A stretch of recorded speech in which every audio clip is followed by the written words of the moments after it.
This has to be one of the most fascinating pieces I've ever seen. It's a gold pocket watch estimated to be around 130 years old that still works perfectly. It came to us in this velvet-lined case from the original watchmaker's shop in Victorian London, where, at the time period this watch was cased, Jack the Ripper stalked the streets of Whitechapel just blocks away. If we open up the case back, we find another case back.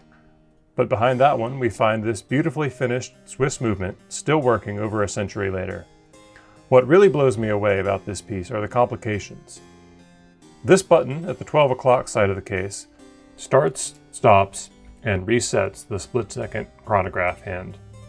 In 1890, this would have been cutting-edge horology, and that combined with this next feature would have made this a true luxury timepiece.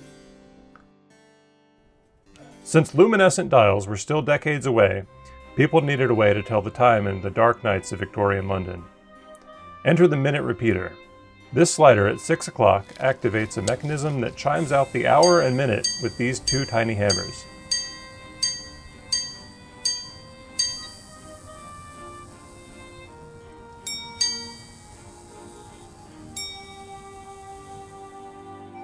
This remarkable antique timepiece will be on display in Watches on Wall Street.